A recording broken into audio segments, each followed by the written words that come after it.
அனைவருக்கும் வணக்கம். யூஜிடிஆர் மேத்தமெட்டிக்ஸ் எக்ஸாமில் காம்ப்ளெக்ஸ் அனாலிசிஸ்லேருந்து ஒரு இம்பார்ட்டன்ட் கொஸ்டின் கேட்டிருக்காங்க. இந்த மாடல் நிச்சயம் அப்படியே வந்து பிஜிடிஆர்பிக்கு பல வாட்டி கேட்டிருக்காங்க. ரொம்ப இம்பார்ட்டன்ட் ஒன். இதில் என்ன கேட்குறாங்கன்னு பாருங்கள். இந்த 122வது question by Cauchy's residue theorem integral over C F of is டிஇசட் is equal to இந்த 4 இது அப்படின்னு சொல்லிட்டு கேட்டிருக்காங்க. இப்போ காச்சி ரெசிடியூ தியரம் டீட்டெயில்டாக எக்ஸ்பிளைன் பண்ணி அந்த தியரமுக்கு வீடியோ அப்லோட் பண்ணியிருக்கேன். அந்த வீடியோவோடைய லிங்க்கை இந்த வீடியோவில் கீழே டிஸ்கிரிப்ஷன் பாக்ஸில் வைக்கிறேன். அதை ஒரு வாட்டி ஃபுல்லாக ப்ளே பண்ணி விட்டு கம்ப்ளீட்டாக பார்த்துட்டு வந்து இதுக்கு ஆன்சர் பண்ணிங்கன்னா உங்களுக்கு நல்லா புரியும். ஓகே, சரி. இப்போது இதுக்கு முன்னாடி ஒரு ப்ராப்ளம் போட்டேன், வீடியோ இருக்கு, போய் பாருங்கள். இந்த ப்ராப்ளம் தான் அது. இதில் ஃபங்க்ஷன் ஒன்று இருக்குது. அந்த ஃபங்க்ஷனுக்கு சிங்குலாரிட்டிஸ் கண்டுபிடிக்கிறேன். அது அன்டிஃபைன் பாயிண்ட்ஸ்லாம் கண்டுபிடிச்சி அதை நான் சிங்குலாரிட்டிஸ்னு சொல்லிடலாம் இல்லையா. அதுவும் இல்லாமல் இந்த பாயிண்ட்ஸ் எல்லாமே டிஸ்டிங்க்ட்ன்றதுனால ஐசோலேட்டட் சிங்குலாரிட்டிஸ்னு சொல்லிடலாம். இப்போ இந்த சிங்குலாரிட்டிஸ் எல்லாமே பாருங்கள். அந்த ஒவ்வொரு சிங்குலாரிட்டிக்கு ரெசிடியூ கண்டுபிடிக்கணும். ரெசிடியூ கண்டுபிடிச்சி அதுவும் அந்த இன்சைட் த சர்க்கிள் லை ஆகிற அந்த பாயிண்ட்ஸு தான் ரெசிடியூ கண்டுபிடிக்கிறோம். கண்டுபிடிச்சி அந்த ரெசிடியூ எல்லாத்தையும் வந்து ஆட் பண்ணுறோம். ஆட் பண்ணி 2π மல்டிப்ளை பண்ணிடுறோம். மல்டிப்ளை பண்ணி வர ஆன்சர் தான் இன்டர்வல் வேல்யூ. ஓகே, இது வந்து இந்த எஃப் ஆஃப் செட் இருக்கு பாருங்கள்.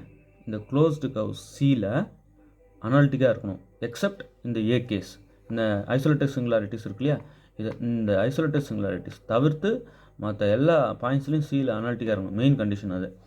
இந்த ஏ கேஸ் இருக்குது பாருங்கள். இது எல்லாமே இந்த எஃப் ஆஃப் இசட்டோட சிங்குலாரிட்டிஸ். முக்கியமாக finite number of singularities. Infinite number of singularities கிடையாது. பாருங்கள், கே வேல்யூஸ் லைஸ் பிட்வீன் 1லேருந்து n வரைக்கும் தான். ஓகே, இப்போ ஃபைனைட் நம்பர் ஆஃப் சிங்குலாரிட்டிஸ் தான் இருக்கும். Isolated singularities finite number of singularities தான் இருக்கும். இன்ஃபைனைட் நம்பர் ஆஃப் சிங்குலாரிட்டிஸ் கிடையாது. இந்த இடம் நம்ம நல்லா புரிஞ்சிக்கணும்.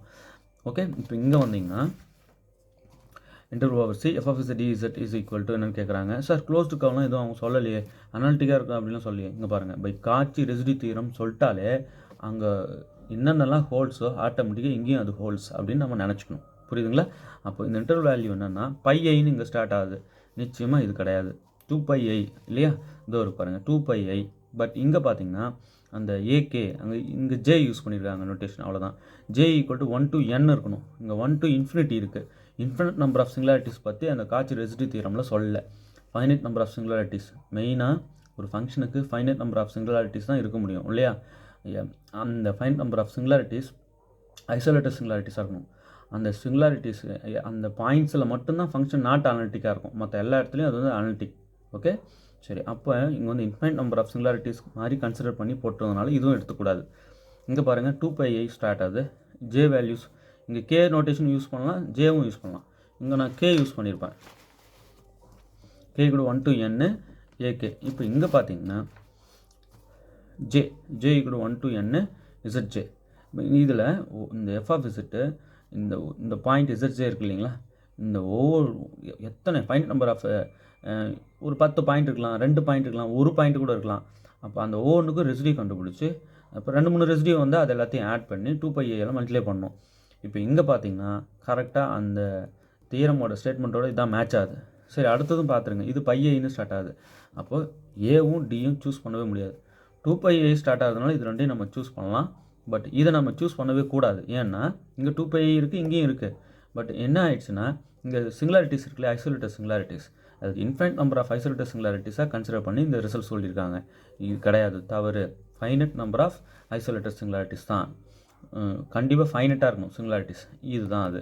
அப்போ ஆப்ஷன் சி தான் மோஸ்ட் சூட்டபிள். ஓகே, அப்படி காச்சி ரெசிடியூ தியரமாக கேட்டிருக்காங்க. சார் காச்சி ரெசிடியூ தியரம் ஃபுல்லாக டீட்டெயிலாக எக்ஸ்பிளைன் பண்ணுங்களேன். பண்ணிட்டேன். அந்த வீடியோட லிங்க்கை இந்த வீடியோடைய டிஸ்கிரிப்ஷன் பாக்ஸில் கீழே வைக்கிறேன், போய்ட்டு பார்த்துட்டு வந்துடுங்க. இப்போ இதை யூஸ் பண்ணி தான் இந்த ப்ராப்ளம் போட்டிருந்தேன் நான். அது கிளியராக வீடியோ அப்லோட் பண்ணிட்டேன் பாருங்கள். இந்த இன்டர்வல் வேல்யூ கண்டுபிடிக்கணும். முதல்ல இந்த ஃபங்க்ஷன் உள்ளே இருக்கல எஃப் ஆஃப் இஸ் அதை எடுத்துக்கிட்டு அந்த ஃபங்க்ஷனோடைய அன்டிஃபைன் பாயிண்ட்ஸ்லாம் கண்டுபிடிக்கிறேன். இதெல்லாம் அன்டிஃபைன் பாயிண்ட்ஸ். அந்த அன்டிஃபைன் பாயிண்ட்ஸ் தான் நம்ம சிங்குலாரிட்டிஸ்னு சொல்லுவோம்.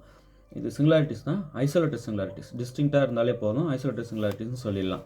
சொல்லிவிட்டு அந்த ஒவ்வொரு பாயிண்ட்டையும் கவனிக்கிறேன். இந்த சர்க்கிளில் கொடுத்துருக்கிற சர்க்கிள் அதுக்குள்ளே எது, அதாவது கிவன் க்ளோஸ்டு கர்வ், சர்க்கிள்னு கிடையாது, கிவன் க்ளோஸ்டு கர்வ் எதுவாக இருந்தாலும் அதுக்குள்ளே லை ஆகிற சிங்குலாரிட்டி எது இதுன்னு கண்டுபிடிங்க.